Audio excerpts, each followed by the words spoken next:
Surprise. I wasn't planning on going live today.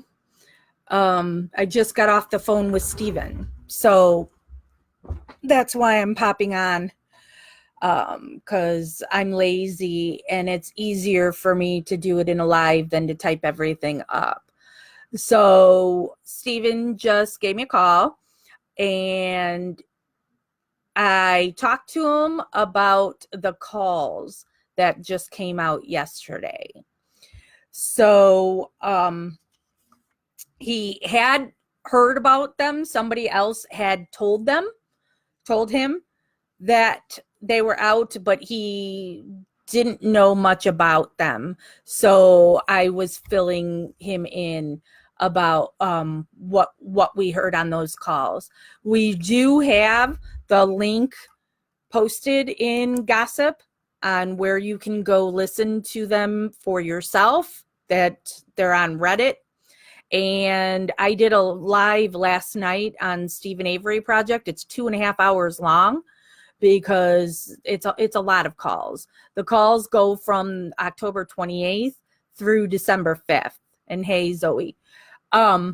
So one of the things I asked him is, one of the things on the calls is talking about that he got into an argument with Barb because he doesn't want her kids selling that stuff, and that they were selling something or whatever. And I've seen people question what that is and if Barb's sons were selling drugs. And hey, Carol Ann.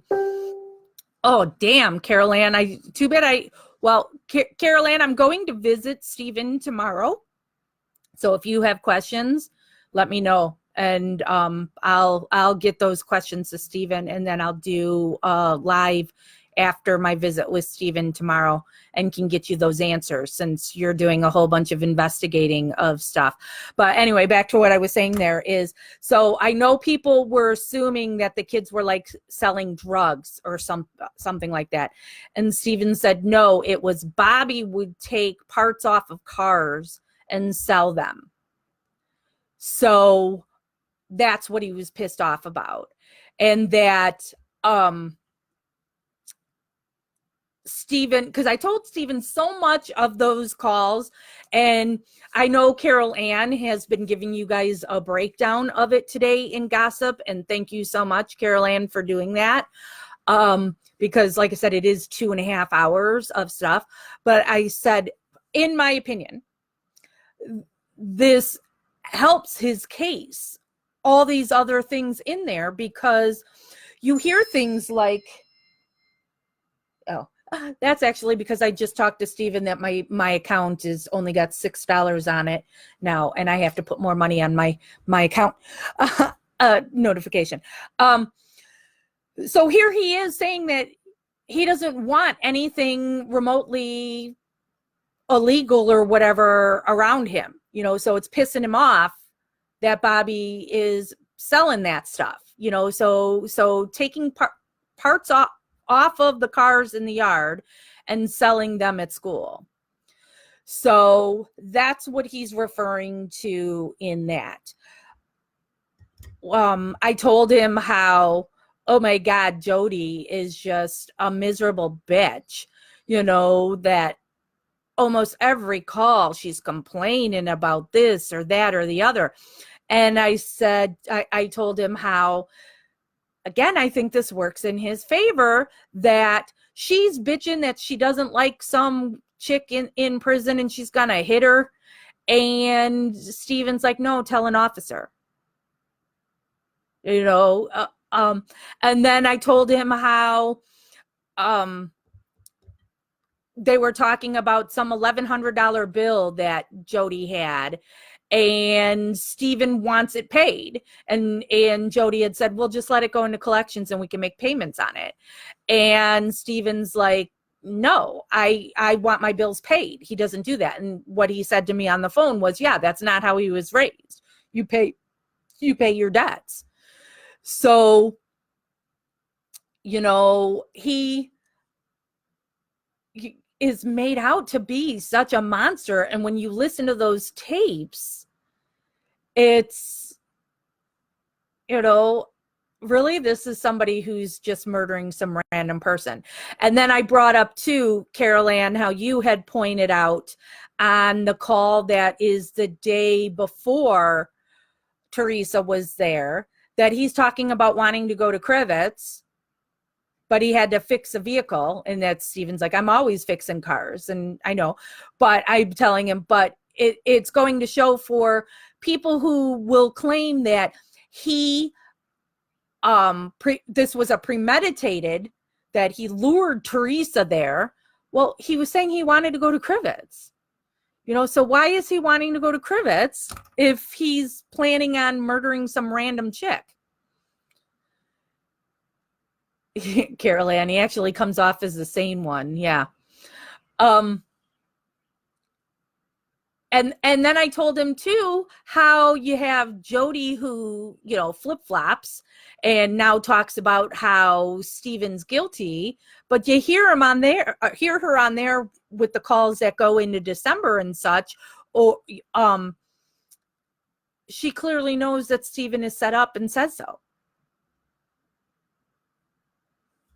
So I told him that I think these calls are a big deal, and that they came out late yesterday, so press hasn't gotten a chance to, start spreading that around. So that'll probably happen this week, that people will, start ripping into these calls more.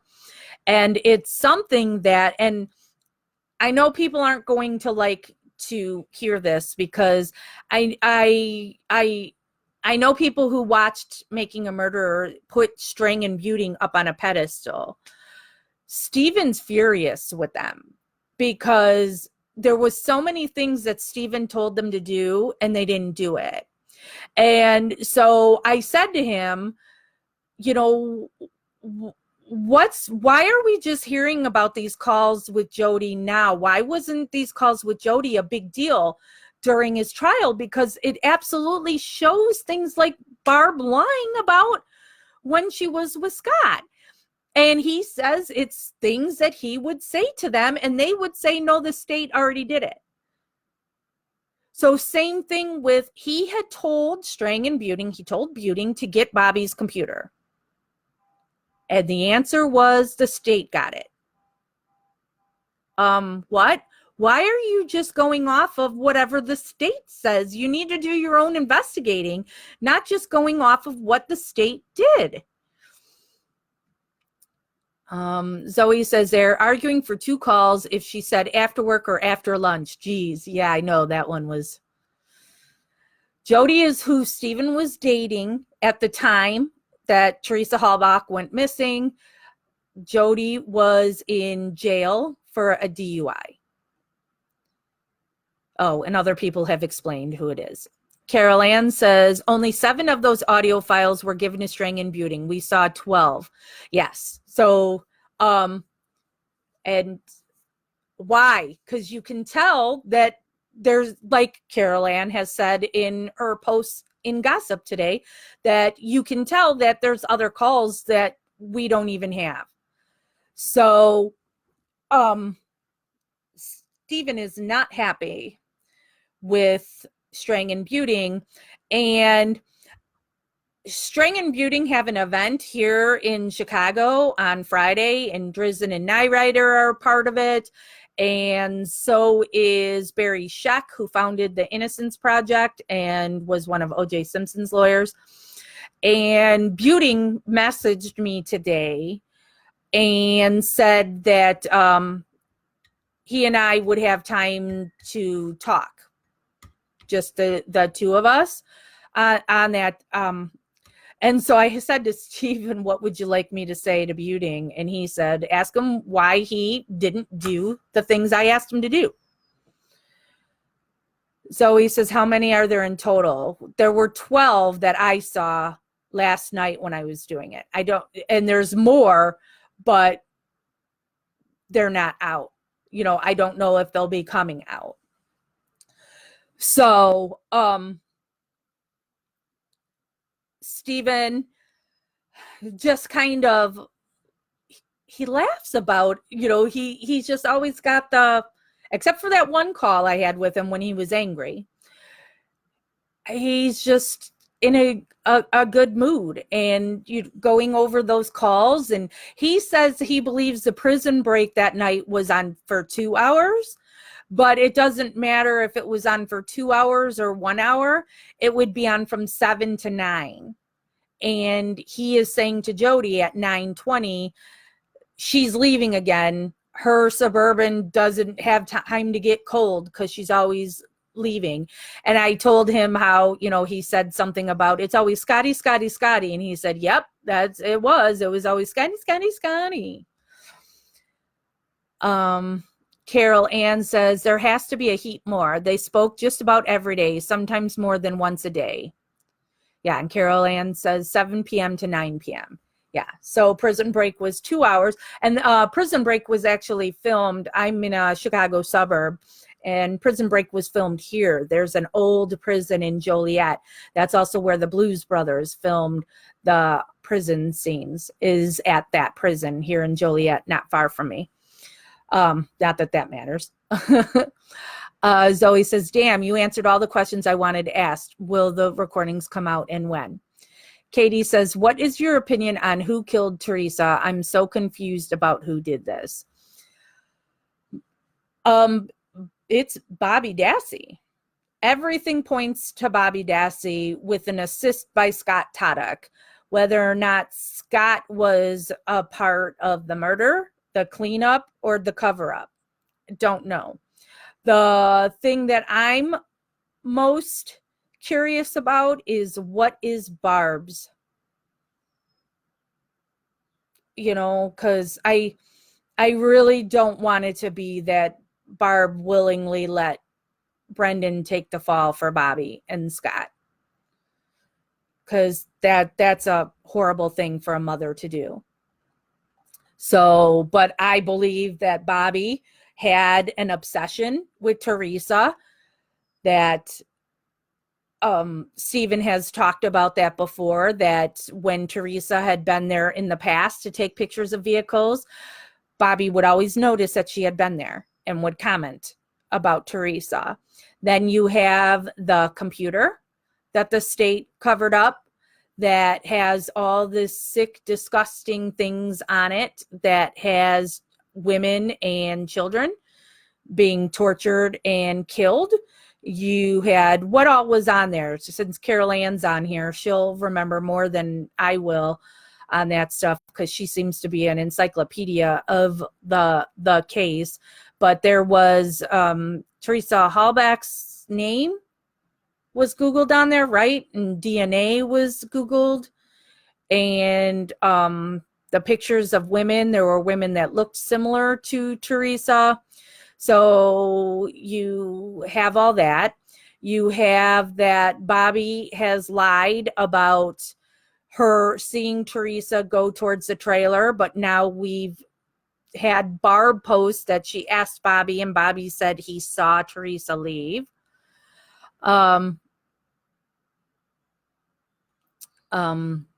Carol Ann says you have him late to work that night, correct?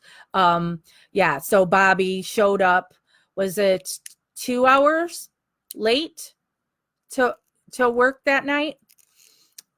Zoe says, I find it strange that Remacher is involved, him being a narcotics investigator. Why would he be involved in a missing person murder case? Charlene says, do you think the mom knows if Bobby did it? And if so, why would she let her son be in prison for it? Well, if you're going the nice route with Barb, it would be she didn't learn until after the fact, and then she's just trying to protect him, to protect Bobby. And you're thinking that Brendan, being 16 and low IQ, would only go into a juvenile detention center and be out in 2 years, as opposed to Bobby at 19. Carol Ann says folders with DNA. Casey says, I believe RAV4 was Googled too. Eunice says, I follow you from Paris. The world watches Justice of Illinois. It says, oops, I clicked on a hashtag. Didn't mean to. It's a shame that the first country in the world. Yeah, our system is horrible here. Carol Ann says, yeah, something like that. Amanda says, please leave this on as I will need to catch up. I leave them all up. It was only one that I deleted because it was intentionally to annoy people that it wasn't up anymore.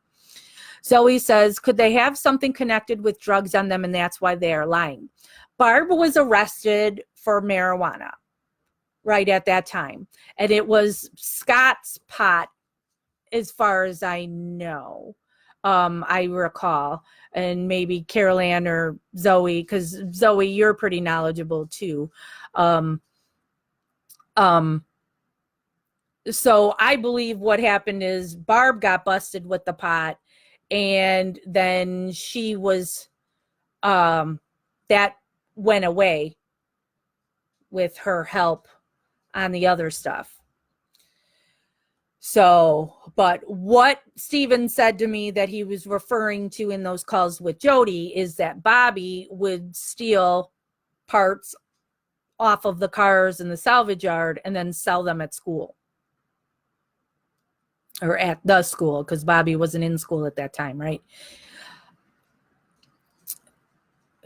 Yes, you, Zoe.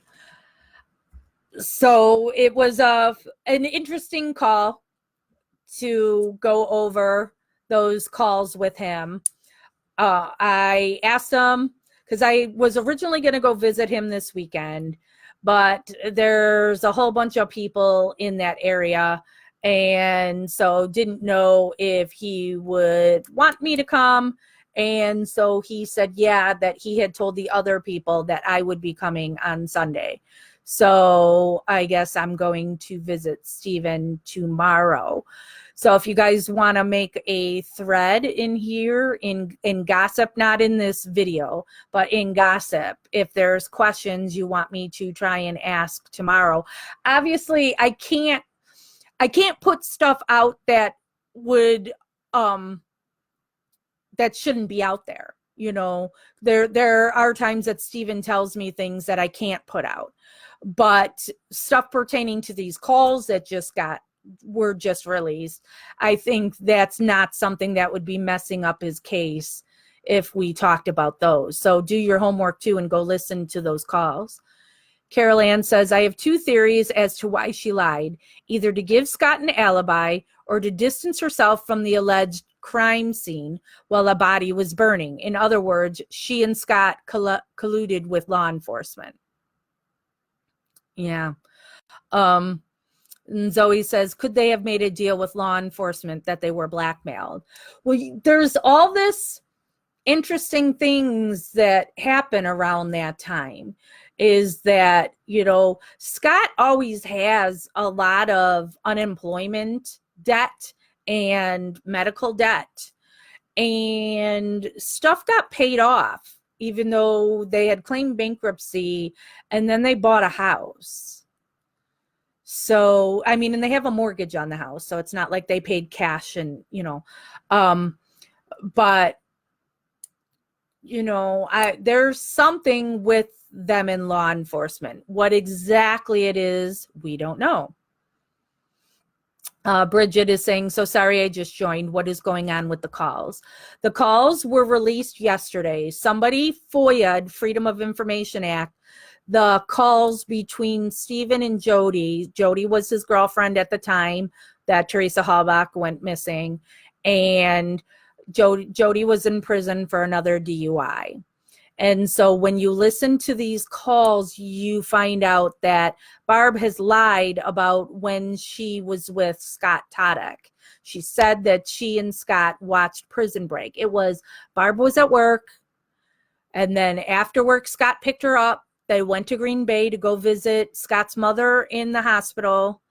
Then after that, Scott dropped her off at home, and she did whatever at home, and then went to Scott's to go watch Prison Break. Prison Break's on from 7 to 9 p.m., but Stephen was on the phone with Jody and comments to her, oh, she's leaving again.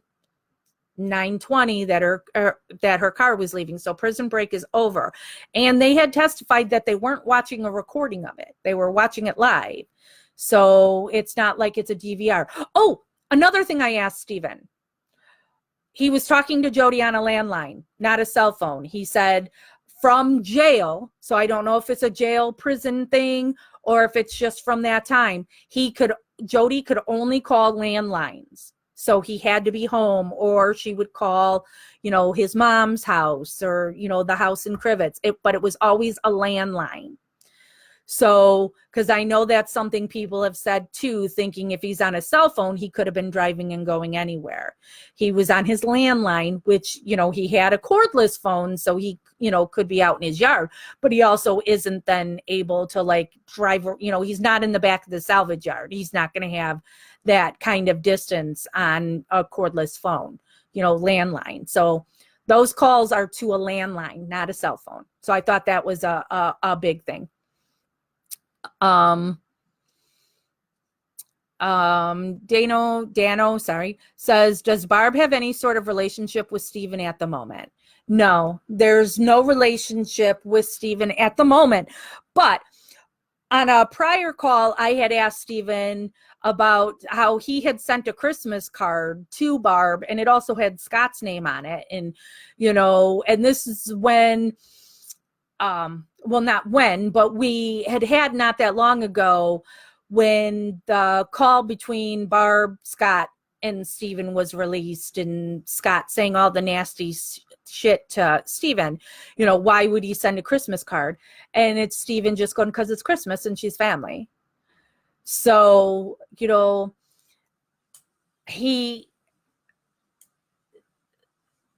is Stephen perfect? No, but his family means a lot to him. So, it's so while he and Barbara don't have a relationship right now, that's still his sister and he loves her.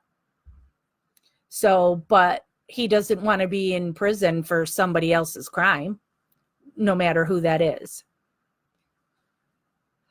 Angie says, Barb is a liar, always thought that of her. Bridget says, just mind-blowing that this is still going on and they are still in jail. Zoe says, it's not even proven the bones are Teresa's. Carol, do you think it could be possible, as you are former law enforcement, that Colborn found Teresa's car with her body inside, that law enforcement made all these things to the body or even to plant Cameron's bones? Hasn't it been proven that, or the bones have been tested, right? That say that it is from Karen Hallback, the female in Karen Hallback's family, right? And that it was, it turns out that Carmen Bootwell is not related by blood to Karen Hallback. So therefore, those bones could not be Carmen Bootwell. Isn't that where we're at now on that? Emma says he has a good heart. He does. Pat says, so what is the status of his case? Can't stand the fact those guys are still in prison. We're waiting for Judge Flowers to rule on the fact that the gravel pit bones were given to the Hallback family in 2011. So we're just waiting on that. Carol Ann says, I'm not sold on the Carmen theory, but I believe law enforcement knew Teresa was dead before November 3rd. Christy says, one question I had about Barb lying is that giving up Brendan to prison was easy for her because of his mental state. Like losing Bobby or Scott would hurt her more than losing Brendan. Right. And that's something that Barb has said in the last few years. Well, Bobby has kids now. Almost like it's okay for Brendan to be in there because he doesn't have a family, but Brendan's been robbed of the opportunity to have a family. So too bad. Stephen, his kids have been stolen from him from going in for those first 18 years, that he has next to no relationship with his children. And so he was robbed of the opportunity to be a father and have a family. So why should Bobby be protected? Because he has kids now. He killed an innocent woman. So Angie says, he seems like a nice guy. He was paying all of that crazy chick's bills while she was in jail. Yeah. Carol Ann says, Carmen isn't that closely related that mtDNA would match. Yeah, because I seem to recall somebody saying it's a by marriage cousin thing. So yeah, there would be nothing. Christy is asking me, how do I feel about the Carmen theory? Once upon a time, because I don't put anything past Manitowoc, it's like, sure, I could see that happening. But I think there's enough now to say that that is not Carmen, but what happened to Carmen, I don't know, and is suspicious. You know, what happened to Carmen Bootwell, what happened to Ricky Hochstetler, you know, and those are the only ones we know about. How many more in Manitowoc of, you know, what is the law enforcement doing up there? Zoe says Carmen was murdered. Lily says, I think if law enforcement had anything to do with Teresa and had access to her, they would have gotten a ton more DNA stuff to plant around salvage yard. Yeah. Jean says, I did the family history or both, and they are not related for sure.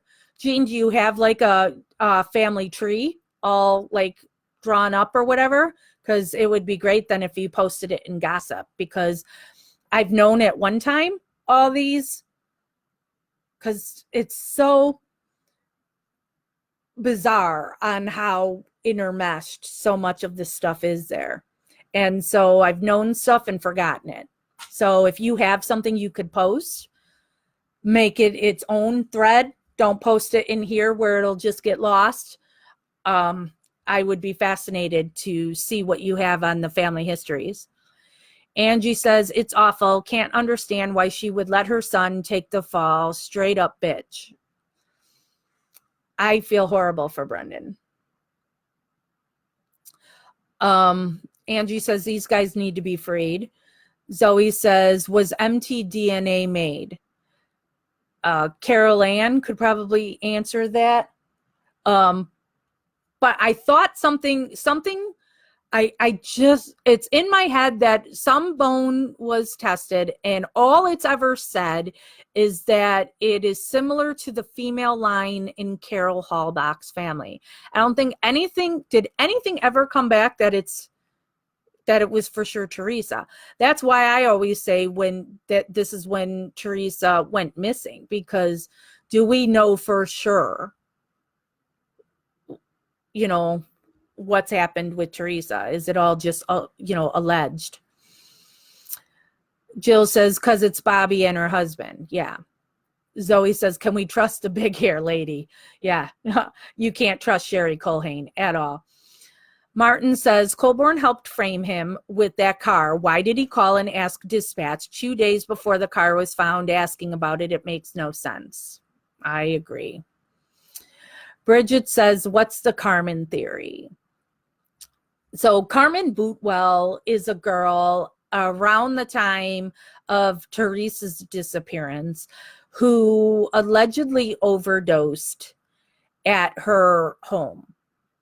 And then there's all this kind of bizarreness around it that law enforcement took the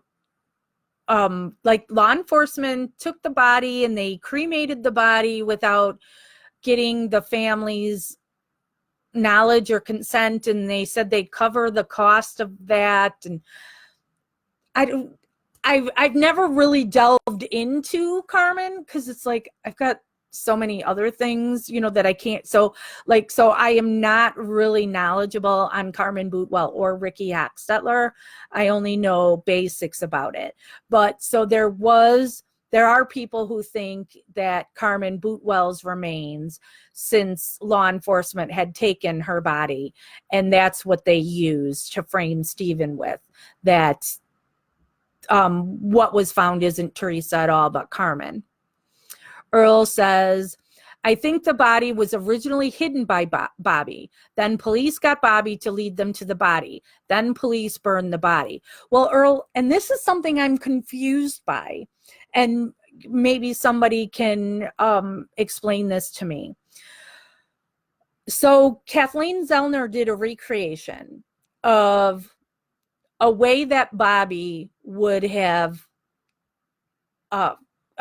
what do you want to say? You captured Teresa Halbach, but it shows there at the Cuss Road cul-de-sac that Teresa was buried for a time over there. And I'm not understanding why she was buried over there. I'm confused by that whole thing. So Earl, your comment about Bobby hiding the body brings me back to that recreation video of why was Teresa left in those woods by the Jason Radant's deer cabin.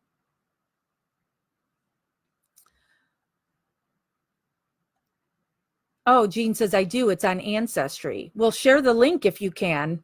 Or do people have to be members of that Ancestry to be able to see it? Oh, and there's Jean saying, I'll see if I can figure out how to show the whole tree. Thank you very much.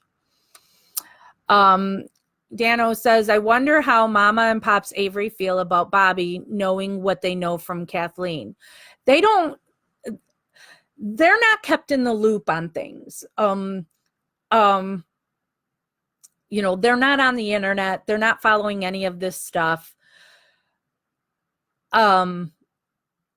So I know when I visited Dolores August of last year, it was right after Kathleen had filed something that spotlighted Bobby a lot in.